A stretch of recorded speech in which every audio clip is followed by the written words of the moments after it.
ओम शांति। तो 3 मुरलियों का अध्ययन हमने कल रात को किया। 11/6/1971, 18/6/1971 और 22/6/1971। तो 11/6/1971 की मुरली के अंदर एक बहुत पावरफुल सेंटेंस बाबा ने बोला है, महावाक्य, कितना भी कोई आपकी हिम्मत को हिलाने की कोशिश करे, लेकिन प्रतिज्ञा जो की है उस प्रतिज्ञा की शक्ति से जरा भी पांव हिलाना नहीं। पांव कौन से? जिस द्वारा याद की यात्रा करते हो। चाहे सृष्टि क्यों ना हिलावे, लेकिन आप सारी सृष्टि की आत्माओं से शक्तिशाली हो।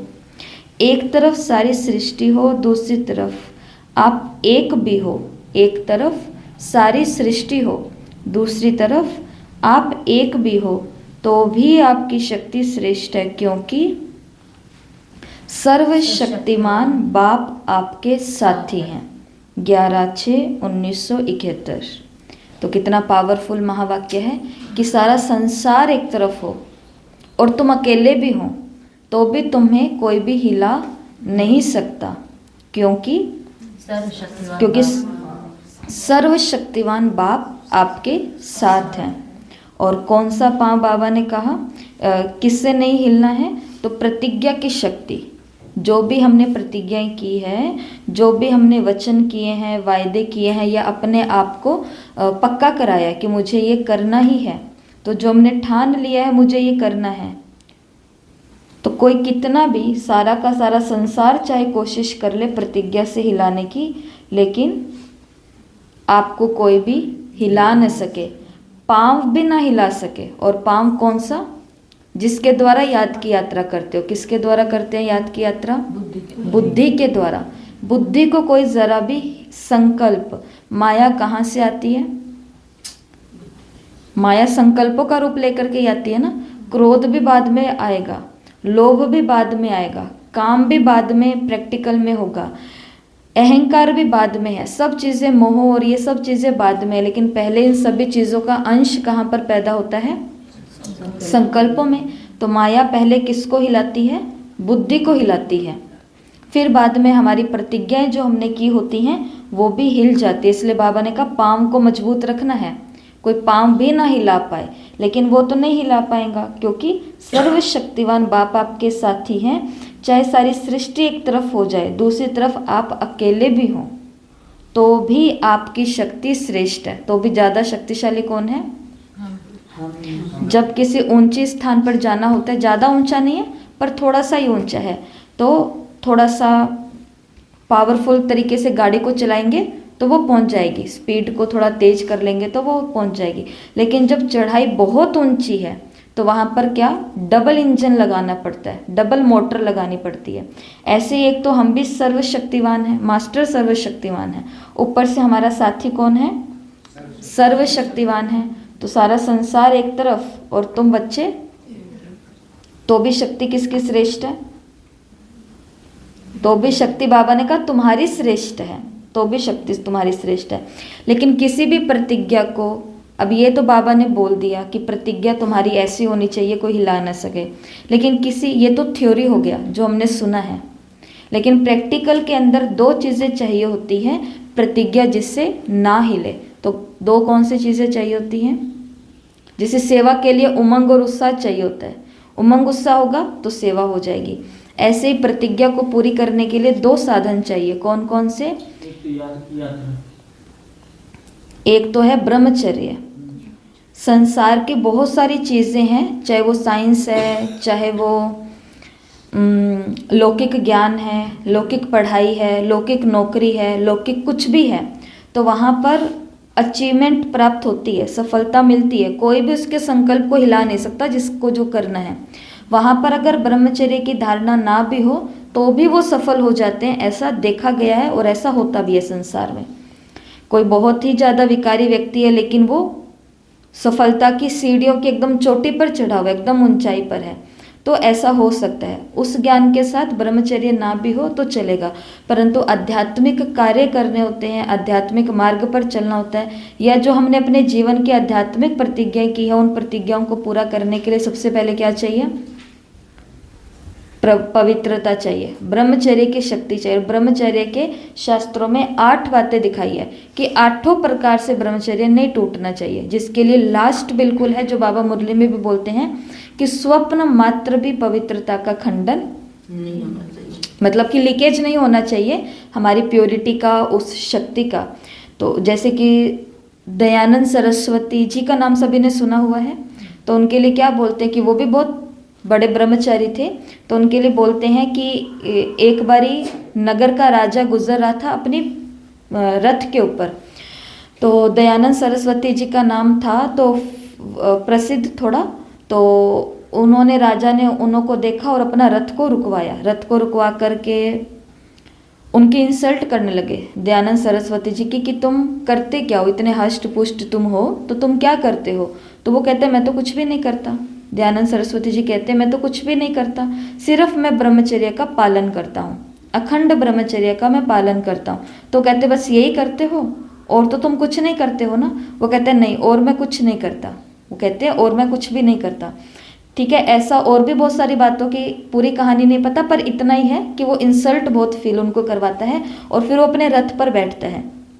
जैसे वो राजा अपने रथ पर बैठता है, दयानंद सरस्वती जी सिर्फ उस रथ को हाथ लगा करके पकड़े हुए हैं। वो घोड़े पूरी कोशिश कर रहे हैं कि भागें, आगे की तरफ रथ को चलाएं, लेकिन घोड़ों से रथ आगे नहीं खिसकाया जा रहा है, क्योंकि हाथ किसका रखा हुआ है, एक अखंड ब्रह्मचर्य का। मतलब बताते हैं कि ब्रह्मचर्य में इतनी शक्ति है कि उसके संकल्प इतने मजबूत हो जाते हैं कि सामने वाला कितना भी कुछ करने की कोशिश करे, वो उसके लिए कुछ भी बुरा नहीं कर सकता या उसकी शक्तियों को कम नहीं दिखा सकता, झुका नहीं सकता। ये ताकत किसकी होती है? तो प्रतिज्ञा को पूरा करने के लिए सबसे पहले चाहिए, जिनकी प्रतिज्ञाएं, जो रोज प्रतिज्ञा करते हैं, ये करना है, ये करना है, ये करना है, ये करना है, कल से ये करना है, ये करना है, ये करना है, 2025 आने वाला है, ये करना है, ये करना है, ये करना है। बाबा बोलते हैं कि फाइल तो तुम्हारी तैयार होती जा रही है प्रतिज्ञाओं की, लेकिन वो प्रतिज्ञाएं कोई कोई की फाइनल नहीं हो रही है। उसका कारण क्या है? कहीं ना कहीं कोई ना कोई रूप से पवित्रता का हो रहा होगा, या तो कुछ ऐसे हंसी मजाक हो रहे होंगे, या फिर जैसे कि ऐसा दुनिया में आप लोगों ने सुना भी होगा कि किसी को एक बारी देखना, तो ये साधारण सी बात है। हम कहीं जा रहे हैं, कोई हमारे आगे से होकर के गुजरा और एकदम से हमने उस बहन को या उस भाई को, मेल है तो फीमेल को देखा, फीमेल है तो मेल को देखा, एकदम से देखा और देख करके ऐसे हो गए, तो वो कुछ भी बड़ी बात नहीं है। वो तो एक हुआ, घटना घटित हुई, वो अपने रास्ते गए, हम अपने रास्ते गए। परंतु दूसरी बारी फिर से हमने उसको देख करके एकाग्रता से देखा, ये होती है फिर से देखने की इच्छा पैदा हुई, तो इसको बोलते हैं इच्छा। लेकिन फिर जब वो निकल गए हमको क्रॉस करके और फिर पलट करके उनको देखना, इसको बोलते हैं काम विकार। ऐसा लिखा हुआ आता है, जो हमारी बुक है ना उसके अंदर सब ये बातें लिखी हुई आती है। तो कोई ना कोई, हम वैसे बहुत अच्छे ब्रह्मचारी होंगे, लेकिन हमारी दृष्टि वृत्ति में कहीं ना कहीं, मतलब माता चाहे माता को देख रही है, परंतु किसी भी चीज को एकाग्र, किसी के भी शरीर को एकटक होकर के देखना, नैन नक्श को, कपड़ों को, शरीर की आकृति को, भाई बहन को, किसी को भी, तो ये भी क्या है?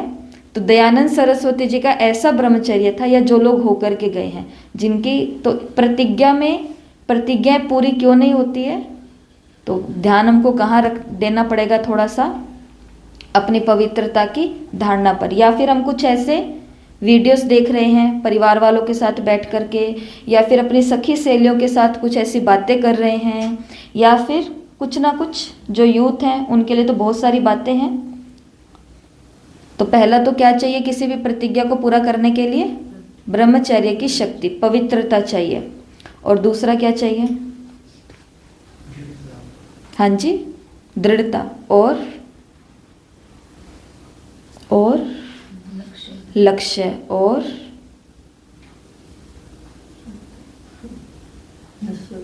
निश्चय बुद्धि कि मैं ये कर लूँगा, और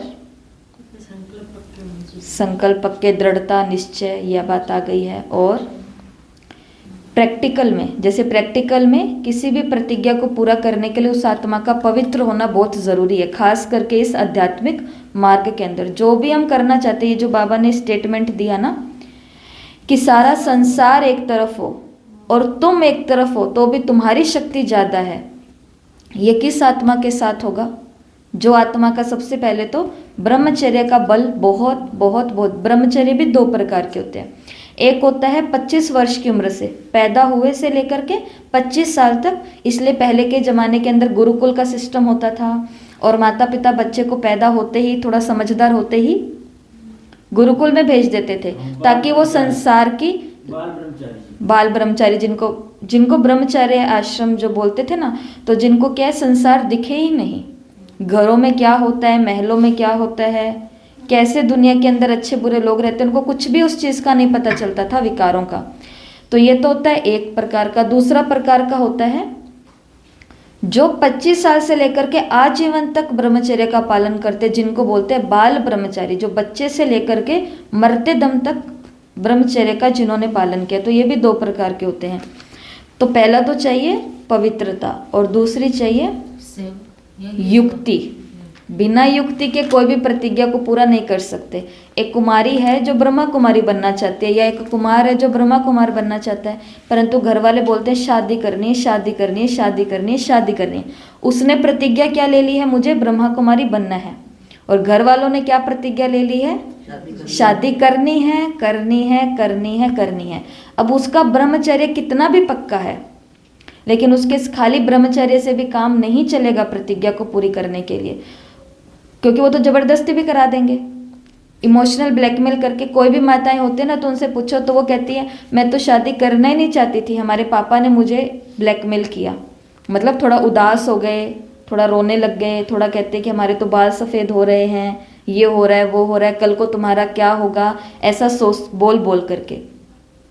तो एक तो है ब्रह्मचर्य और दूसरा क्या चाहिए? युक्ति चाहिए वहाँ से बाहर निकलने के लिए, क्योंकि हमको इस संसार के बीच में रहते हुए ब्रह्मचर्य का पालन करना है और इसी संसार के बीच में रहते हुए अपनी प्रतिज्ञाओं को पूरा करना है। तो इस संसार में रहते हुए सब कुछ करने के लिए क्या चाहिए? युक्ति चाहिए। युक्ति के बिना काम नहीं चल सकता है। जैसे कि एक बार एक राजा होते हैं और एक राजा का भाई होता है। एक राजा और एक राजा का भाई, दोनों की विवाह की उम्र हो गई है। ध्यान से इस कहानी को सुना तो पता चलेगा कि युक्तियाँ कितना कुछ कर सकते हैं, जिस युक्ति को ब्राह्मण कभी कभी झूठ का रूप दे देते हैं, युक्ति उल्टे में लगा देते हैं। वो क्लास में क्यों नहीं आए तो युक्ति रच लेते हैं, सेवा पर क्यों नहीं आए तो युक्ति रच लेते हैं, मधुबन क्यों नहीं जा रहे तो युक्ति रच लेते हैं। ये युक्ति थोड़ी ना होती है, ये तो श्रेष्ठ कर्म से खुद को छुटाने के लिए सूक्ष्म में पाप कर्म होते हैं, इसको युक्ति नहीं बोलते। युक्ति होता है खुद को निर्बंधन बनाने के लिए जो रचा जाता है उसको बोलते हैं युक्ति, और खुद को लौकिक के बंधनों में अटकाने के लिए जो रची जाती है उसको युक्ति बोलेंगे, उसको थोड़ी ना युक्ति बोलेंगे। तो युक्ति को भी हमें समझना पड़ेगा कि युक्ति का अर्थ वास्तव में क्या होता है। तो दोनों भाई विवाह योग्य हो गए हैं, दोनों के लिए रिश्ता आता है। एक ही घर की दो बेटियां हैं, दोनों सगी बहनें हैं। तो दोनों की शादी होती है, राजा की भी और उसके छोटे भाई की। परंतु ये जो दोनों बहनें हैं ना, ये दोनों की दोनों बहनें एकदम राक्षस प्रवृत्ति की है, जैसे कि राक्षसनियाँ ही हैं पूरी की पूरी। ऐसा मतलब उनका स्वभाव ऐसा ही उस कहानी के अंदर लिखा हुआ है कि उनकी मंशा के अंदर सिर्फ और सिर्फ किसी का नुकसान करना, किसी का छीन लेना, किसी के लिए कूटनीति, षड्यंत्र और ये सब चीज़ें करना, ऐसा उसका स्वभाव लिखा हुआ है। तो शादी हो जाती है, तो जो छोटे भाई की जो पत्नी होती है ना, तो वो एक दिन अपने पति को इतना टॉर्चर करती है, इतना टॉर्चर करती है, और टॉर्चर करते करते रातों रात ही उसको मार करके ख़त्म कर देती है, क्योंकि उसका स्वभाव ऐसा होता है। थोड़ा सा गुस्सा आया और थोड़ा सा उसने ऐसा कर दिया। राजा को जैसे ये पता चलता है तो वो उस रानी को, छोटे भाई की वाइफ को, तो फांसी की सज़ा दे देता है कि इसको मरवा दिया जाए। कुछ महीने बीतते हैं, कुछ महीनों के बाद में जब ये वाली बात थोड़ी शांत होती है तो उनके घर पे एक गुरु आते हैं। अब उसकी खुद की जो रानी है, राजा की जो वाइफ है, वो गुरु का बहुत बुरी तरीके से निरादर करती है, बहुत बुरी तरीके से उनकी इंसल्ट करती है। और राजा से ये बात सहन नहीं होती है कि गुरु का इतना निरादर किया गया है, तो राजा उसके लिए भी सज़ा मुकर्रर कर देता है, तो उसको भी सज़ा सुना दी जाती है। जब राजा इन दोनों बहनों को ऐसा देखता है कि दोनों ने हमारा पूरा महल को ही खराब कर दिया, तो उसके मन के अंदर ये बात बैठ जाती है कि संसार की जितनी भी स्त्रियाँ हैं ना, वो सारी की सारी ऐसी ही होती हैं। सारी की सारी स्त्रियाँ ऐसी होती हैं जो निरादर करती हैं बड़ों का, जो घर को खराब करती है, या जो मारती है, या जो ऐसे ऐसे करती है, आज्ञा पर नहीं चलती है। तो वो एक संकल्प लेता है, वो भी एक प्रतिज्ञा लेता है। वो क्या प्रतिज्ञा लेता है कि ऐसी सभी स्त्रियां को मैं मार डालूंगा, खत्म कर दूंगा, लेकिन राजा हूं तो इनलीगल तरीके से तो कुछ नहीं कर सकते हैं। तो वो क्या करता है, शादियां करता है, रोज एक नई शादी करता है, रोज एक नई शादी करता है, एक नई रानी लेकर के आता है, और जैसे ही रात का समय होता है वो उस रानी को मार देता है। ये उसके जीवन का नियम बन जाता है। बहुत समय बीत जाता है ये करते करते, क्योंकि उसको तो अंदर में पक्का है कि सारी औरतें ऐसी ही होती हैं। फिर उस राज्य का जो मंत्री है, मंत्री की बेटी का अब उसके साथ विवाह होने वाला है। विवाह हो जाता है, परंतु मंत्री की जो बेटी है वो बहुत बुद्धिमान है। तो शादी हो गई है, अब रात आ गई है, तो रात को बस राजा तैयार है उसको मारने के लिए। इतने में वो स्त्री बोलती है कि मुझे आपको एक कहानी सुनानी है। वो बोलता है कि ठीक है, जल्दी सुनाओ जो भी सुनाना है तुम्हें। वो कहानी शुरू करती है, कहानी सुनाती जाती है, कहानी के अंदर गहरे गहरे राज, और वो कहानी भी बहुत इंटरेस्टिंग होती है। सुनाती जा रही है, सुनाती जा रही है, और एकदम वो तब तक सुनाती है जब तक सुबह नहीं हो जाती है, और क्लाइमैक्स पे लाके रोक देते हैं। क्लाइमैक्स समझ गए ना, कि गेट खुला और कौन आया, इतने वो छोड़ देती है कहानी को वहीं पे। ये मैं अब आपको कल बताऊंगी राजन, क्योंकि अब आपको राजमहल में भी जाना है और सुबह का भी समय हो गया है। तो राजा कहता है ठीक है। फिर अगली रात आती है, अगली रात को फिर वो राजा बोलता है कि वो कहानी में आगे क्या हुआ। तो फिर वो उसको कहानी सुनाती है, सुनाती है, सुनाती है, कब तक, जब तक सवेरा ना हो जाए। फिर क्लाइमैक्स पे लाके छोड़ देती है कि पता है पीछे से हाथ एक आया, और ये हाथ किसका था। तो राजा बोलता है किसका था। वो कहती है ये मैं कल बताऊंगी आपको। इंटरेस्टिंग कहानी है। तो वो एक रात, दो रात, कुछ सप्ताह, कुछ महीने और कुछ साल बीत जाते। इसके बीच में राजा को वो प्रिय लगने लग जाती है। कहानी खत्म हो गई। अभी तक जो राजा सभी रानियों को मार रहा था, इस रानी ने क्या रची, युक्ति रची, कि बीच में कहानियों को डाल दिया। अपने आप को बचाने के लिए इसने रची युक्ति। इसी प्रकार से जिस संसार में आप और हम सब रह रहे हैं, वहाँ पर बाबा की इन बड़ी बड़ी प्रतिज्ञाओं को पूरा करने के लिए मुझे होमवर्क करना है। मुझे आज 3 मुरलियाँ पढ़नी है। घर वालों के आगे हम बोल देंगे कि भैया आज तो मुझे 3 मुरलियाँ पढ़नी है, होमवर्क करना बहुत मिला है। हो जाएगा आपका होमवर्क? ऐसे कुछ नहीं होता है। आपने प्रतिज्ञा ली है, आपको अपना काम करना है ना, आपको अपनी पढ़ाई करनी है, आपको अपनी सेवा करनी है। तो उसके लिए युक्ति भी किसको रचनी पड़ेगी, कि उनका सब कुछ पहले से हम ऐसा ऐसा कर दें तो हम बिल्कुल फ्री हैं, तो उसके बाद में कोई भी हमें कुछ ना कर पाए। तो किसी भी प्रतिज्ञा को पूरा करने के लिए 2 चीज़ें चाहिए। वो प्रतिज्ञा कोई भी, अब आप अपने जीवन की प्रतिज्ञा देखो, इस ब्राह्मण जीवन में आपने क्या क्या प्रतिज्ञाएं ली है या क्या लेने वाले हो। तो इनका पूरा करने के लिए अगर वो लूज हो रही है, रोज प्रतिज्ञाएं ले रहे हैं और रोज ही टूट रही हैं, तो एक तो अपने चेक करो ब्रह्मचर्य को, क्योंकि वो भी आपका कहीं ना कहीं खंडन हो रहा होगा किसी ना किसी रीति से। दूसरा किसको पकड़ना है, युक्तियों को। काम लेना है युक्ति से, युक्ति से ही मुक्ति है, बिना युक्ति के मुक्ति नहीं है। मुक्ति किससे, मुक्ति किससे चाहिए, दुखों से, कर्म बंधनों से, कर्म बंधनों से मुक्ति चाहिए। जहाँ पर हम अटके हुए हैं ना, उन सब से मुक्ति दिलाने के लिए युक्तियाँ ही लड़ानी पड़ेगी और युक्तियाँ सोचनी पड़ेंगी।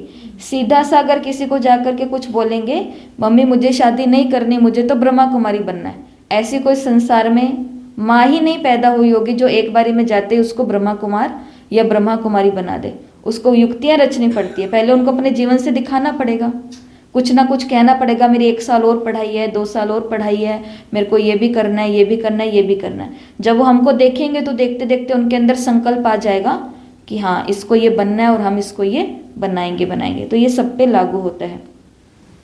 तो 3 मुरली हम देखेंगे। 18/6/1971 की मुरली तो आपने पढ़ी है, बहुत छोटी मुरली है। इस मुरली के अंदर बाबा ने ड्रिल की बात की है। ड्रिल किसको बोलते हैं, एक्सरसाइज को। ड्रिल मतलब ऊपर नीचे होना, आगे पीछे होना।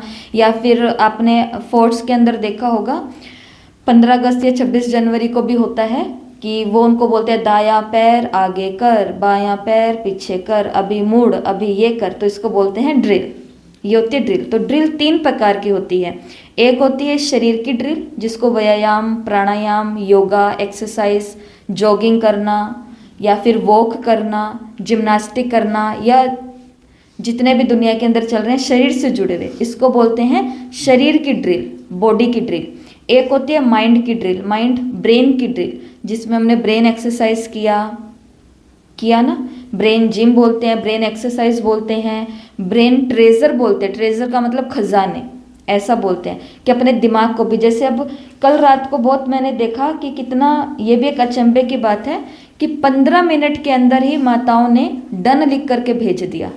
15 मिनट के अंदर ही मुरली एक बारी पढ़ ली, कोई ने 16 मिनट में, कोई ने 20 मिनट में, कोई ने 25 मिनट में, आधे घंटा के अंदर भी 3 मुरलियाँ इतनी बड़ी पढ़नी 22 मिनट में, तो ये 25 मिनट में, मतलब समय से तो पहले ही पढ़ रहे हो ना आप लोग। तो ये कौन सी एक्सरसाइज है? ब्रेन की एक्सरसाइज। पढ़ी थी क्यों? इसलिए कि वो देखा कि मैंने सही है मुरलियाँ, हाँ, ये होता है जो आपको पहले बताया था ना, पहले से उसका अवलोकन कर लो कि कितनी बड़ी है, ओवरव्यू कर लो, बताया था ना एक दिन, ओवरव्यू कर लेना कितनी बड़ी, अच्छा इतनी बड़ी है या इतनी छोटी है, तो ये मेरे इतने समय में हो जाएगी, तो मैं अपनी स्पीड इतनी रखूं या इतनी रखूं। कितना अच्छा इन्होंने बताया। ओवरव्यू करना यहाँ पर फायदा होता है। मुरलियाँ बहुत बड़ी है तो बहुत तेज वाली स्पीड रखनी पड़ेगी, बहुत तेज वाली रीडिंग रखनी पड़ेगी। कल वो बड़ी थी तो इसलिए तेज फटाफट पड़ा, इसलिए फटाफट पड़ा, तो इसलिए समय से पहले सबने मुरलियाँ पढ़ लिए। तो ये कौन सी एक्सरसाइज होती है? ये माइंड की एक्सरसाइज होती है। जो हम स्पीड रीडिंग, कभी सपने में भी सोचा था कि 3-3 मुरलियाँ और इतनी स्पीड से और एक साथ हम पढ़ सकते हैं। पढ़ना तो दो, सुनना भी किसी को लगता होगा कि सुन भी नहीं सकते हम 3-3 मुरलियाँ, तो और आनंद अतीन्द्रिय सुख को, और कीवर्ड्स भी निकल करके आ रहे हैं कि बाबा ने कुमारियों को श्रृंगार का कहा है, लौकिक में भी सेवा तुमको करनी है, ये करना है, वो करना है, सब चीज़ें याद तो रहती है। एक भी पॉइंट याद रहे तो मतलब हमारी ब्रेन को हम बहुत अच्छी ट्रेनिंग दे रहे हैं। तो स्पीड रीडिंग भी क्या है? एक तरह से ब्रेन की ड्रिल है। तो ये होती है ब्रेन की ड्रिल, माइंड की ड्रिल। तीसरी ड्रिल होती है सोल की, आत्मा की ड्रिल, जो हमने पीछे 6 बातें की थी, 7 बातें की थी। बॉडी बॉडीलेस, शरीर में आना, शरीर से परे जाना। साउंड साउंडलेस, आवाज़ में आना। अभी अभी 100 लोगों को ज्ञान सुना रहे हैं और अभी अभी 1 सेकंड में क्या हो गए हैं? आप कौन, हम कौन, हमें पता ही नहीं है, साइलेंस हो गए। तो आवाज़ में आना, आवाज़ से परे जाना। फिर होम ड्रेस, अभी अभी इस ड्रेस में, ये हमारी होम ड्रेस है, ये हमारी ड्यूटी ड्रेस है जो हमने ड्यूटी पर पहनी हुई है, और वो हमारी क्या है? होम ड्रेस, बिंदी बन करके पहुंच गए। और चौथा क्या था? टाइम, टाइमलेस, अभी अभी समय में है और अभी अभी समय से पार निकल गए। कौन सा दिन और कौन सी रात, उससे पार निकल गए। फिर एक हमने अगली मुरलियों में देखा था व्यक्त, अभी अभी व्यक्त और अभी अभी अव्यक्त। फिर एक हमने क्या देखा था? अभी अभी मुख से बोल रहे हैं, अभी अभी मुख बोलना बंद हो गया। और 7वां था अभी अभी बुद्धि चल रही है और अभी अभी बुद्धि चलना बंद हो गई है। कई लोग बोलते हैं कि जब से ये क्लासेस शुरू हुई है तो हमारा योग कम हो गया है। किस किस को ऐसा लगता है? बताओ आज ये दिक्कत, तो फिर उसका समाधान बताएं। नहीं लगता है ऐसा? ज्यादा लगता है, योग ज़्यादा लग रहा है। जिसको लगता है कि हमारा योग कम हो गया है तो उनको ये वाली ड्रिल करनी, हो सकता है कि आपको लगे ये, तो उनको क्या करनी पड़ेगी? ये ड्रिल सीखनी पड़ेगी कि अभी अभी बुद्धि को चलाया, इस पढ़ाई को पढ़ने में तो बुद्धि चलानी पड़ेगी ना। अभी अभी बुद्धि को चलाया, ये टाइम हुआ मेरा योग का, अभी अभी बुद्धि स्टॉप हो जाए। ये भी एक कला है, ये भी एक कला है ना, कि अभी अभी पढ़ाई पढ़ी, अभी अभी पढ़ाई से डिटैच बाबा के पास पहुंच गए, और इस पढ़ाई की बातों को ही तो हमें योग बनाना है। टाइमिंग बना लिया, इस टाइम में ये करना, इस टाइम में ये करना। टाइम फिक्स हो गया?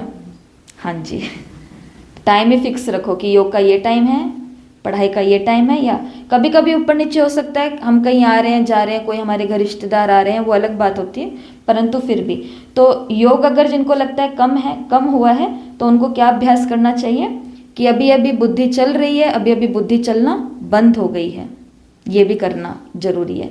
ठीक है, तो ये होती है आत्मा की। तो इस मुरली के अंदर बाबा ने यही बातों को फिर से रिपीट किया है कि तुमको ये वाली ड्रिल सीखनी है। कौन सी ड्रिल सीखनी है? अभी अभी आवाज में, अभी अभी आवाज से परे, अभी अभी स्थूल कार्य में, अभी अभी ड्यूटी ड्रेस, अभी अभी होम ड्रेस, अभी अभी टाइम में, अभी टाइम से परे, अभी बॉडी में, अभी बॉडी से परे, अभी व्यक्त, अभी अव्यक्त, अभी बुद्धि चल रही है, अभी बुद्धि चलना बंद हो गया, अभी मुख चल रहा है, अभी मुख चलना बंद हो गया है। एकदम से खुद को, कल बाबा ने कछुए का मिसाल दिया था ना साकार मुरली में परसों, कि कर्म के अंदर ही नहीं लगे रहना, पढ़ाई के अंदर ही नहीं लगे रहना, लेकिन पढ़ाई से एकदम से खुद को बाहर खींच के भी लेकर के आना है। और पढ़ाई में से कोई एक आधी पॉइंट पकड़ लो ना, उसको ही योग के साथ जोड़ दो तो बहुत अच्छे हमको चांस मिल रहे हैं।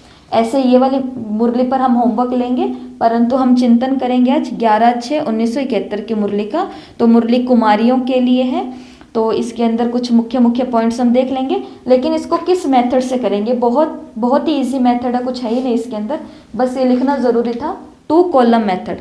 कॉपी का पेज होता है, ये हमारी नोटबुक का जैसे कि पेज है, ये नोटबुक का पेज है, और इस पेज को 2 भागों में बांट दिया, एक छोटा भाग लिख दिया और एक बड़ा, एक इतना कॉलम बना दिया और एक इतना बड़ा सारा कॉलम बना दिया।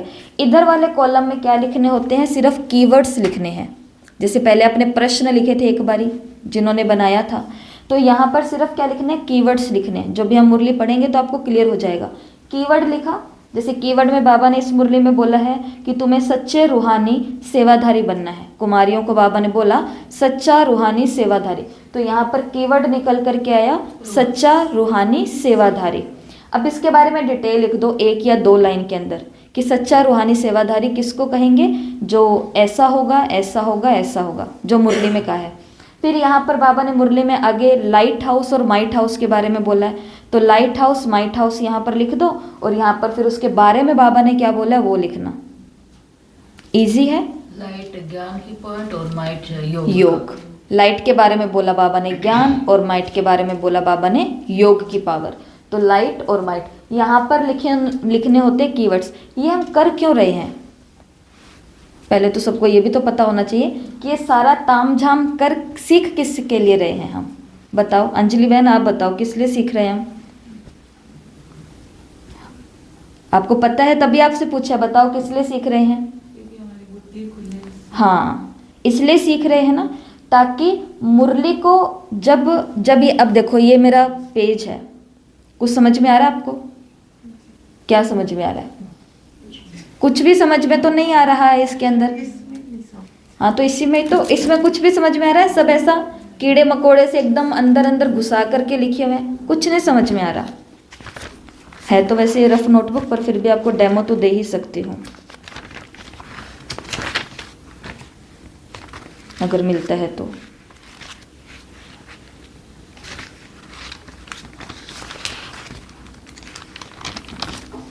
इसमें समझ आ रहा है कि कुछ किया हुआ है, कुछ तो लग रहा है कुछ डब्बे से बनाए हुए हैं और कुछ अलग अलग पॉइंट हैं, कुछ तो किया हुआ है। और एक ये वाला पेज है, ये अगर सामने होगा तो इसको कोई को पढ़ने का भी मन नहीं करेगा कि अरे कौन ये पढ़ने की मेहनत करे, लेकिन ऐसा सुंदर सुंदर कुछ डायग्राम और कुछ देखेंगे डेकोरेशन सा तो मन करेगा ये इन्होंने क्या बनाया, एक टोपी पहना हुआ कौन है ये क्या है, ये क्या है, ऐसे बॉडी सी बनाई हुई है, तो ये देखेंगे तो कुछ करने का तो, पढ़ने का तो दिल करेगा।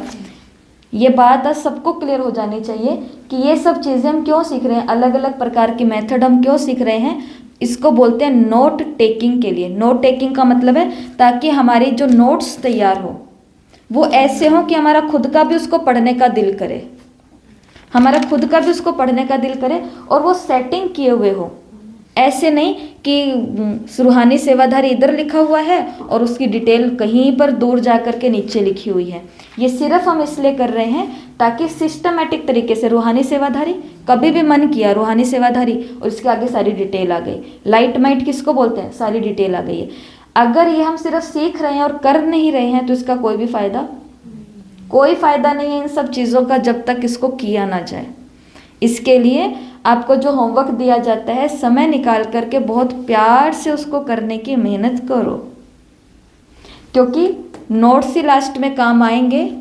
क्लास व्लास तो सारी बंद होने वाली है ना, जब लाइट उड़ जाएंगी ये सब खत्म हो जाएगा तो ना ये फ़ोन चलने वाले हैं। फ़ोन कब तक चल रहे हैं, जब तक चार्ज कर लेते हैं। अच्छा, कई बोलते नहीं हमारे तो पावर बैंक से चलते हैं, पावर बैंक भी कब तक चल रहा है, जब उसको भी चार्ज किया जाता है।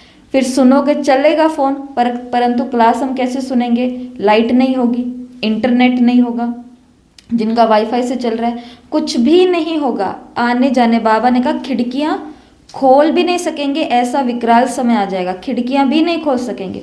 और कोविड ने हमें भली भांति सब कुछ सिखाया है। उस समय क्या काम आएंगे, सिर्फ ये नोट्स काम आएंगे। 1970 की मुरलियाँ, वाह जी वाह, 1971 की, वाह जी वाह, ऐसा। तो इसके लिए ये वाले काम सबको करने हैं, सिर्फ ऐसे छोड़ने नहीं है सीख करके। ये काम तभी याद आएंगे, तभी याद रहेंगे जब इनको काम में लगाया जाएगा। इसलिए आपको विधि बताई जा रही है ताकि आपकी मुरली आपको सहज समझने में आ जाए। चलते हैं मुरली पर। मुरली की हेडिंग है तीनों लोकों में बाप दादा के पास रहने वाले रत्नों की निशानी। देखो, तीनों लोकों में, परम धाम में भी जो बाबा के पास रहते हैं, अव्यक्त में भी जो पास रहते हैं, और इधर साकार स्वर्ग या नई दुनिया भी आएंगी तो वहाँ पर भी जो रत्न पास रहेंगे उनकी निशानी क्या क्या होंगी। मुरली बहुत अच्छी है। तो पहला इसके अंदर बाबा ने कहा सच्चा रूहानी सेवाधारी। तो सच्चा रूहानी सेवाधारी कौन होता है? जो हर समय, हर स्थान, हर सेवा, जिनके हर संकल्प में क्या हो? सेवा हो। किन 3 चीज़ों के लिए बाबा ने बोला? समय, स्थान और संकल्प। समय कैसा भी हो लेकिन क्या चल रही हो? सेवा। संकल्पों में भी क्या हो? सेवा। क्योंकि माया तो कहाँ से आती है? संकल्पों से ही आती है ना। तो जहाँ से माया आती है वहीं से ही बाबा ने कहा तुमको क्या करना है? संकल्पों की रचना करनी है। तो समय में, संकल्प में और स्थान, इसके अंदर बाबा ने कुमारियों को बोला कि ऐसा नहीं कि केवल सेंटर ही तुम्हारा सेवा स्थान है, तुम्हारा लौकिक घर भी क्या है? सेवा स्थान है। अगर तुम उसको सेवा स्थान समझ करके रहोगी तो तुम उसको भी क्या बना दोगी? सेवा स्थान बना दोगी। इस मुरली में बाबा ने ऐसा कहा है। जैसे कि मैं ये आपको सुनाऊं पूरी डिटेल। तो अभी ये मुरली के अंदर आप क्या करोगे? यहाँ लिखोगे रूहानी, सच्चे रूहानी सेवाधारी। तो सच्चे रूहानी सेवाधारी कौन? जो हर समय, हर संकल्प और हर स्थान पर क्या करते हैं? सेवा करते हैं। वो एक ब्राह्मण का, सच्चे रूहानी सेवाधारी का किसी स्थान पर खड़े हो जाना भी क्या है? सेवा है। किसी स्थान पर बैठ जाना भी क्या है? सेवा है। तुम्हारा केवल उपस्थित रहना भी सेवा है। जैसे हम पहले जब नई नई ब्रह्मा कुमारी बने थे तो वो एक अलग सा जोश होता है ना उस समय कि ये सेवा कर देंगे, ये कर देंगे, ये हो जाएगा, वो हो जाएगा। तो हमें एकदम याद है कि एक बार हमने कहीं पर प्रोग्राम रखवाया था और वहाँ पे दीदियों को लेकर के गए थे। तो दीदियों को पता नहीं था कि वो कहाँ पर प्रोग्राम है, कैसा है। बस उनको बताया था कि दीदी ऐसे ऐसे करके वहाँ पर कुछ भक्ति वाले लोग आने वाले हैं, तो उसके साथ में हमारा ये ज्ञान का रहेगा, तो फिर ऐसा आपको प्रवचन करना है, अपने सब भी चलेंगे। और दीदी मेरे कहने पर सिर्फ दीदियाँ, बड़े दीदी और ये सब लोग वहाँ पर आ गए। वहाँ पर हम पहुँचे तो भाई उन्होंने तो अपना माइक ही नहीं छोड़ा। जो लोगों ने बुलाया वो अपना ही स्टार्ट करके उन्होंने रखा हुआ है। और मेरे को अंदर से ऐसा हो रहा है कि हमने इनको बोला है और उनको क्या लगेगा कि हमने केवल दीदियों को यहाँ पर ला करके बिठा दिया और कुछ किया नहीं, कुछ भी नहीं। तो ऐसा संकल्प चल रहे थे बार बार। ठीक है, उनके घर से निकले, उन्होंने बहुत रिस्पेक्ट किया बाद में तो, परंतु ठीक है, हो गया सारा चीज़।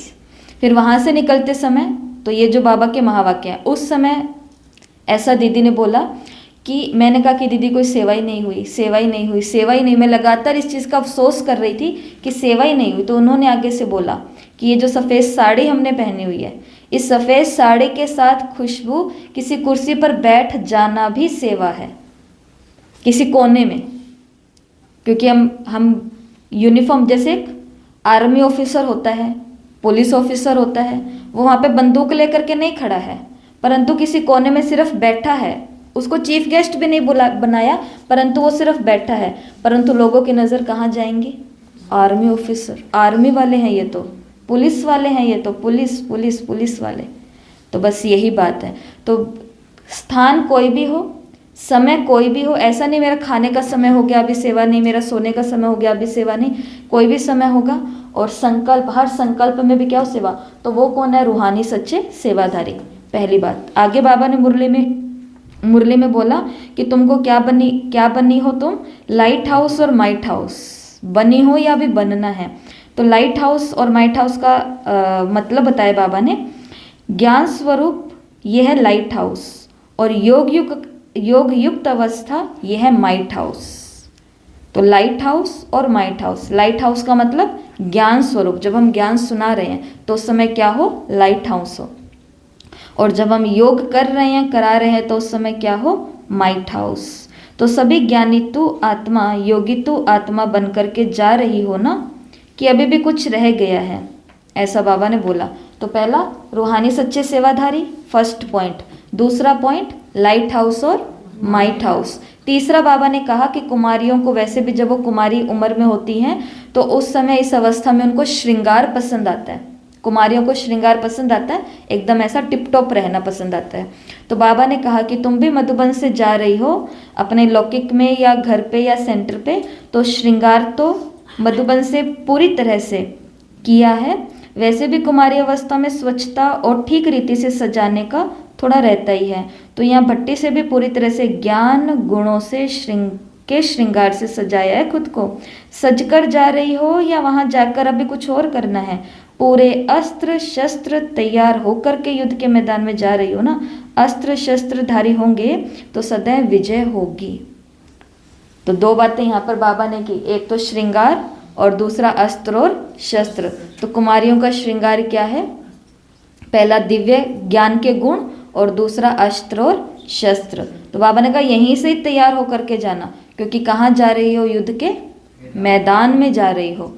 तो युद्ध के मैदान में पहुंच गए, परंतु जैसे कि हमारे पास अकाउंट्स था तो हम कोई चीज़ भूल जाते थे ना, कोई सामान ले जाना पढ़ाई से जुड़ा हुआ, तो वो टीचर ऐसे बोलते थे लेक्चरर कि युद्ध के मैदान में आए हो और अपने अस्त्र शस्त्र भी नहीं लेकर के आए। कभी हम बोलते थे ये घर रह गया, कभी ये घर रह गया।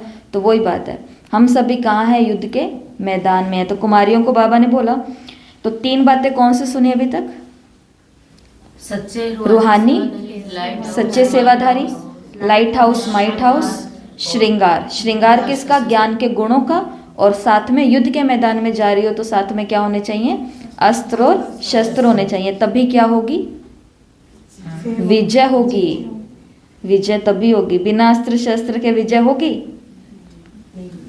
अंदर में एकदम जोश के साथ चले गए, परंतु साथ में कोई अस्त्र शस्त्र नहीं लेके गए, सामने वाला एक ही गोली चलाएगा, इतने में ही सारा जोश खत्म हो जाएगा सारा। इसलिए अस्त्र शस्त्र के बिना युद्ध के मैदान में विजय नहीं प्राप्त हो सकती है।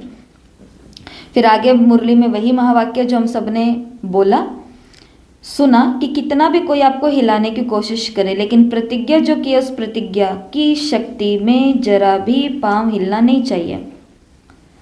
एक तरफ सारी सृष्टि हो और दूसरी तरफ आप एक भी हो तो भी आपकी शक्ति श्रेष्ठ है, क्योंकि सर्वशक्तिवान बाप आपका साथी है। कुमारियों को बाबा ने बोला कि यहाँ से प्रतिज्ञा लेकर के जा रही हो कि अब से मैं ये खाऊंगी नहीं, अब से मैं ये करूंगी नहीं, अब से मैं ऐसे दोस्तों के साथ नहीं रहूंगी, ऐसे संग में नहीं जाऊंगी, ऐसा ये नहीं करूंगी, सेंटर पर जाऊंगी या घर को सेवा केंद्र बनाऊंगी, जो भी XYZ प्रतिज्ञा की है। तो बाबा ने कहा इस प्रतिज्ञा के अंदर सिर्फ क्या रखना है? हिम्मत का पांव मजबूत रखना है।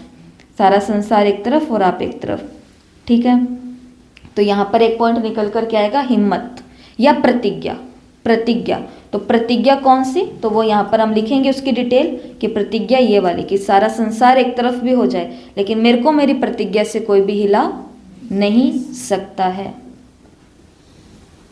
हिलाया तो कठपुतलियों को जाता है ना, जैसा इसको हाथ ऐसे करना है तो ऐसे कर दो, मुंह ऐसे खोलना है तो ऐसे खोल दो, हंसाना है तो थोड़ा ऐसे कर दो। लेकिन बाबा ने कहा कि तुम तो सर्वशक्तिवान की संतान, मास्टर सर्वशक्तिवान हो। फिर बाबा ने बहुत सुंदर आगे मुरली के अंदर चल करके 2 पेपर बताए हैं, ये सभी ध्यान देंगे। एक होता है बाबा ने कहा थ्योरी पेपर और एक होता है प्रैक्टिकल पेपर। थ्योरी वाले पेपर में तो बाबा ने कहा कोई भी पास हो सकता है। थ्योरी का पेपर क्या? जैसे मुरलियों के ऊपर पेपर आ रहे हैं, आज आपको 10 पॉइंट ये सुनाने हैं, आज आपको ये करना है, आज आपको ये करना है, ये करना है, ये करना है। तो ये सब होते हैं थ्योरी के पेपर, जो हम बोल बोल करके आत्माओं को बाबा का परिचय देना, ये थ्योरी है। सेवा करना, ये सब थ्योरी है। तो बाबा ने कहा थ्योरी वाले पेपर में तो पास होना कोई बड़ी बात नहीं है, हो जाएंगे, परंतु पास होना कहाँ पर है तुमको? प्रैक्टिकल पेपर में। प्रैक्टिकल पेपर जीवन के पेपर। हमने ऐसे लोग देखे हैं ना इस संसार में जो बॉडी बिल्डर होते हैं, जिनको कोई नहीं हरा सकता है, लेकिन जीवन की परीक्षाओं में वो हार जाते हैं।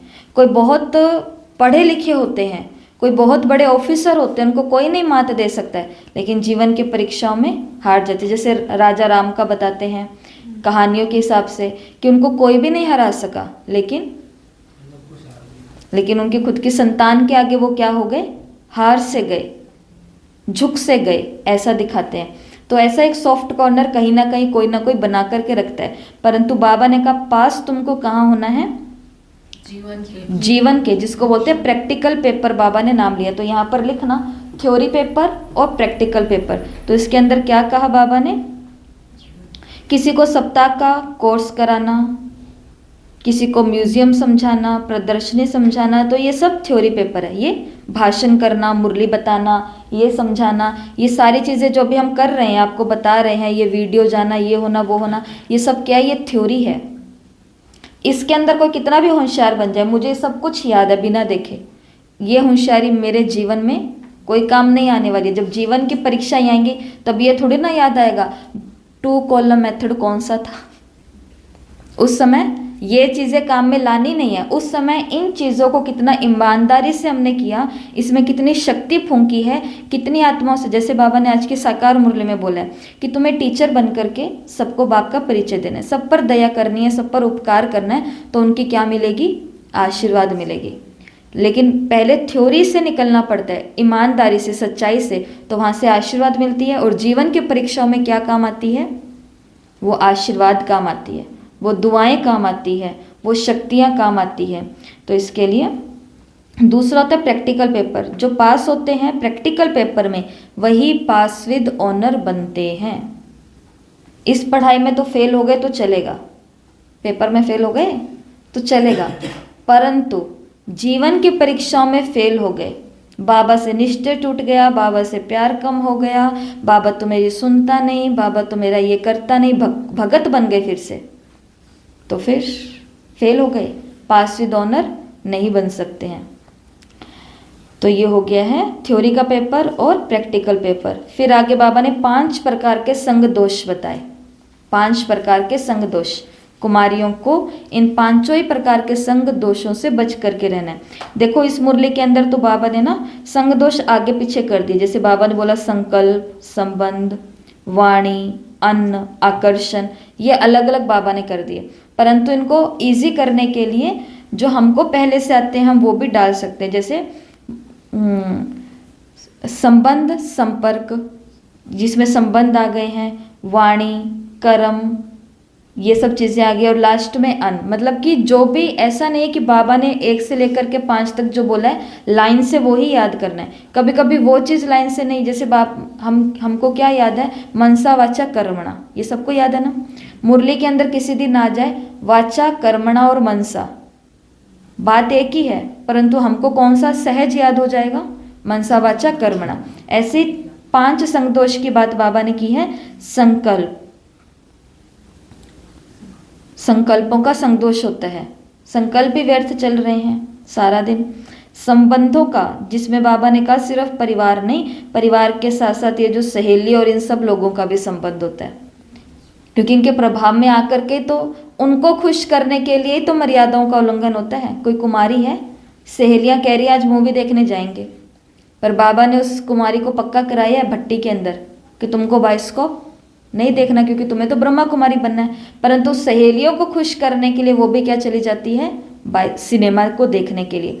सहेलियों को खुश करने के लिए कुछ खा लिया, सहेलियों को खुश करने के लिए किसी को कुछ कर दिया, सहेलियों को खुश करने के लिए कुछ पहन लिया, तो प्रैक्टिकल के पेपर में तो फेल हो गए ना। ये होता है थ्योरी का पेपर, और थ्योरी में तो सबको कह रहे हैं कि मेरा तो एक शिव बाबा है, इसके अलावा मेरा कोई नहीं है, तो फिर दूसरे को राजी करने से तो बाप तो राजी नहीं होगा ना। बाबा ने तो उस दिन मुरली के अंदर ही बोल दिया, भोजन पर भी तुम मुझे याद नहीं करते ना तो मैं राजी नहीं होऊंगा, मुझे याद करके भोजन करोगे तो मैं राजी होऊंगा। तो इसके लिए कईयों के दिल तोड़ने पड़ेंगे। जो सखी सहेलियां हैं उनके दिल कुमारियों को क्या करने पड़ेंगे, तोड़ने पड़ेंगे, उनको ना करना पड़ेगा, क्योंकि उनका लक्ष्य शादी करके आगे जाना है, तुम्हारा लक्ष्य ब्रह्मा कुमारी बन करके जन जन का कल्याण करना है। जब लक्ष्य अलग अलग हैं तो कर्तव्य भी, तो फिर कर्म भी दोनों के क्या होने चाहिए, अलग अलग होने चाहिए। तो संकल्प में संगदोष, संकल्प के संगदोष में नहीं आना। स्थूल संबंधी मतलब सहेली वगैरह, परिवार संबंधी, इनके संकल्प, इनके क्या बोलते हैं, संग में नहीं आना। आकर्षणों के संग में नहीं आना, वाणी के संग दोष में नहीं आना, और लास्ट में है अन्न का संग दोष। ये कुमारियों के लिए बहुत बड़ी परीक्षा बन जाती है, क्योंकि किन के साथ पढ़ रहे हैं, किन के साथ जॉब कर रहे हैं, किन के साथ उठ रहे हैं, बैठ रहे हैं, तो उनको खुश करने के लिए कभी कभी स्नेह के वश, ये जो बाबा ने कहा ना, अगर कभी भी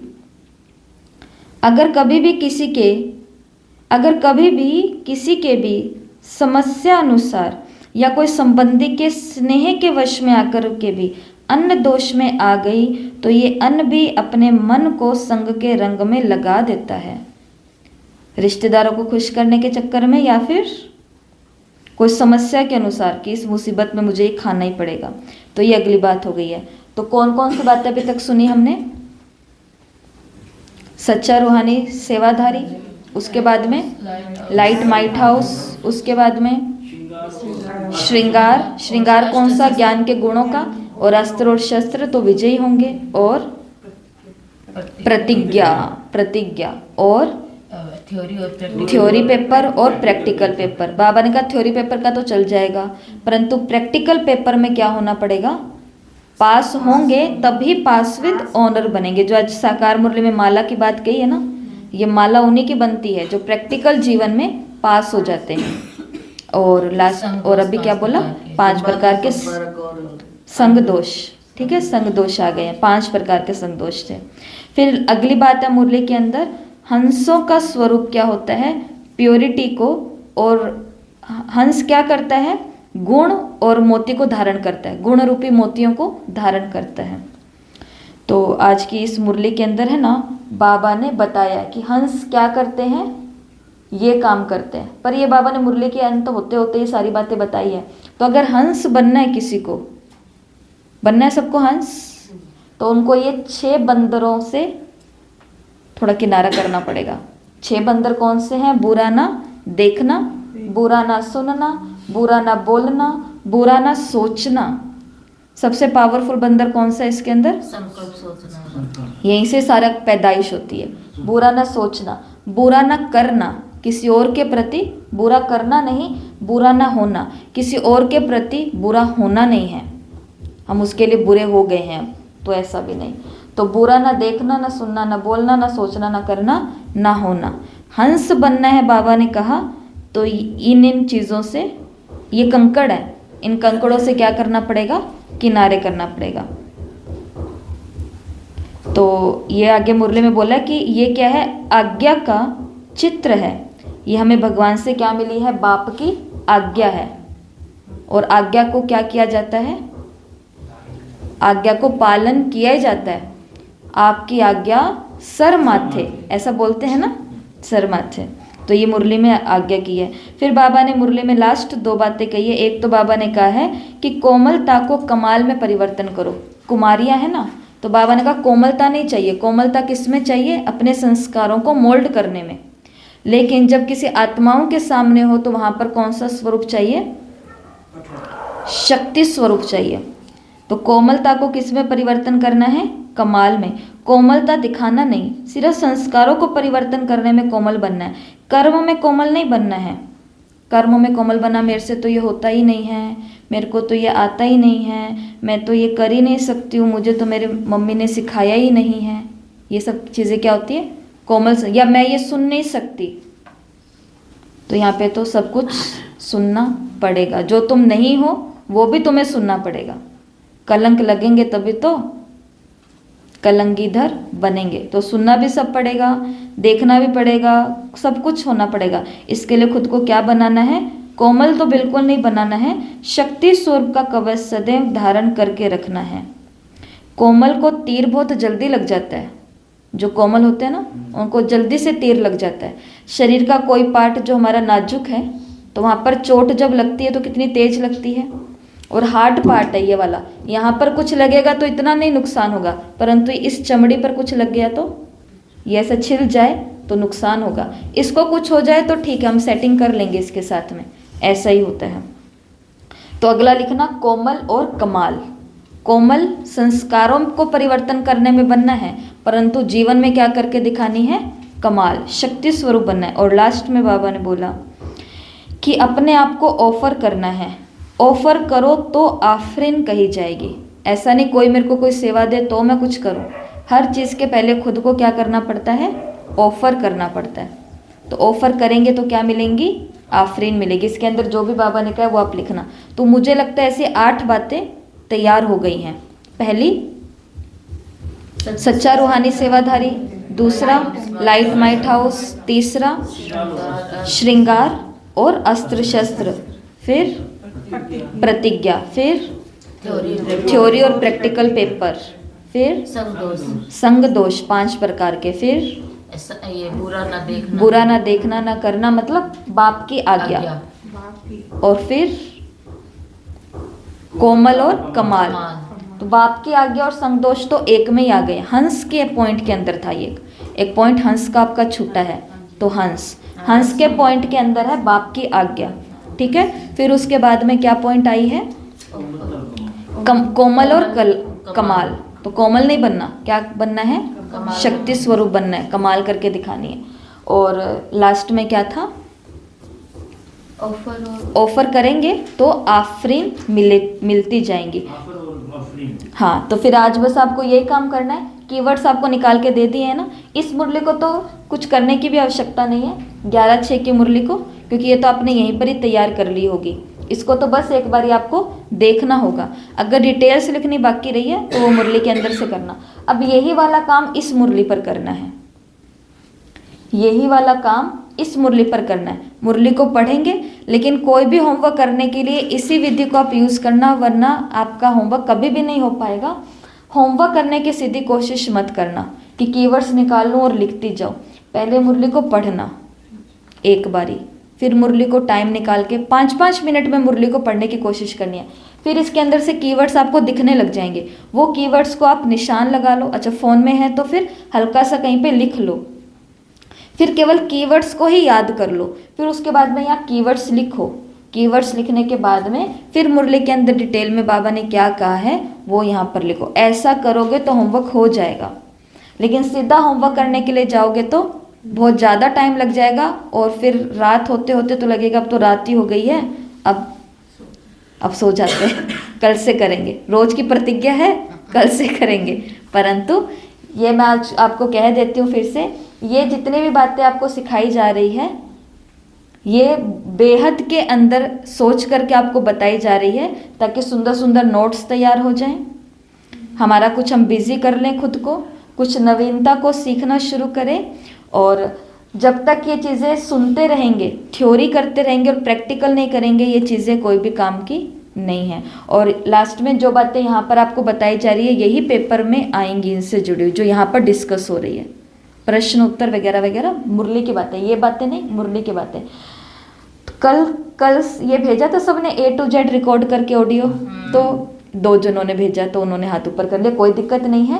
जिनको कल टाइम नहीं मिला उनको आज, क्योंकि सबको टीचर बनना है ना। बिना देखे नहीं बोल सकते, तो नहीं बोलिया मैं तब भी नहीं बोले, क्योंकि याद करना है पहले। तो देख कर के बोल देना, कोशिश करो कि देखो बिना बोले बोलो तो बिना देखे बोलो, बिना बोले बोलो, बिना देखे बोलो तो ज़्यादा अच्छी चीज़ होगी। लेकिन आज ये सबको रिकॉर्ड करके भेजना है 1 मिनट के अंदर। 1 मिनट के अंदर क्यों? ताकि आपके अंदर कॉन्फिडेंस आ जाए कि हम लगातार बोल सकते हैं। ठीक है। और खुद की आवाज़ सुनोगे ना तो बहुत खुशी होती है कि अच्छा मैंने ऐसे बोला, मैंने ऐसे बोला, मैंने ऐसे बोला। तो ये चीज़ करनी, और ये थोड़ा इन्जॉय है। ठीक है। फ्लो के अंदर सब चीज़ें हो जाती है तो अच्छी बात है। बस यही है आज का काम। ठीक है। तो एक तो सभी मिलेंगे, सभी मिलकर के अब एक चीज़ करनी है, हाथ में कॉपी पेन। अच्छे से याद रहेगा। 6 बंदर हिंदी में कहा था। 6 बंदर की फोटो भी है, जो बंदर की फोटो बनाना चाहे। ये देखो, फोटो देखने से ज़्यादा याद रहता है ना, ये बात तो सबको पता ही है। तो 6 बंदर कौन कौन से हैं?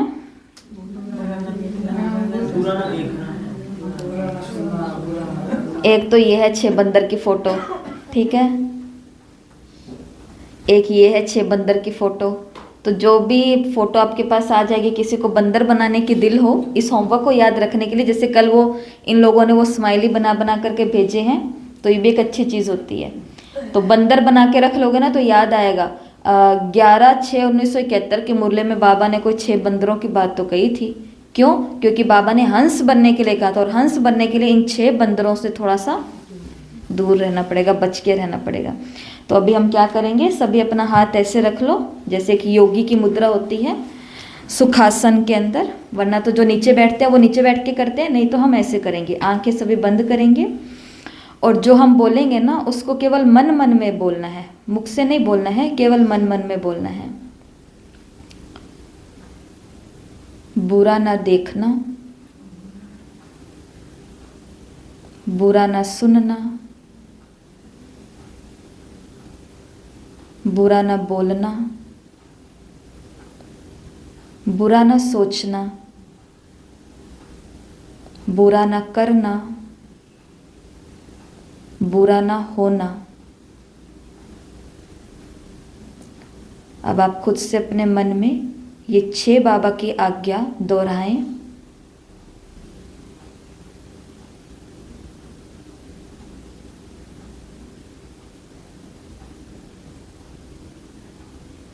अब अपने दोनों हाथ अपनी दोनों आंखों पर रख लें, जैसे कि बुरा ना देखना इस अवस्था में। तो दोनों हाथ दोनों आंखों पर रख लें और मन में फिर से रिपीट करें, बुरा ना देखना, बुरा ना बोलना, बुरा ना सुनना, बुरा ना सोचना, बुरा ना करना, बुरा ना होना। ये बाप की आज्ञा है मुझ हंस के लिए। हाथों को नीचे करेंगे। ओम शांति। ठीक है, तो ये हमारा प्रैक्टिकल पेपर आज पूरे दिन का। ओम शांति।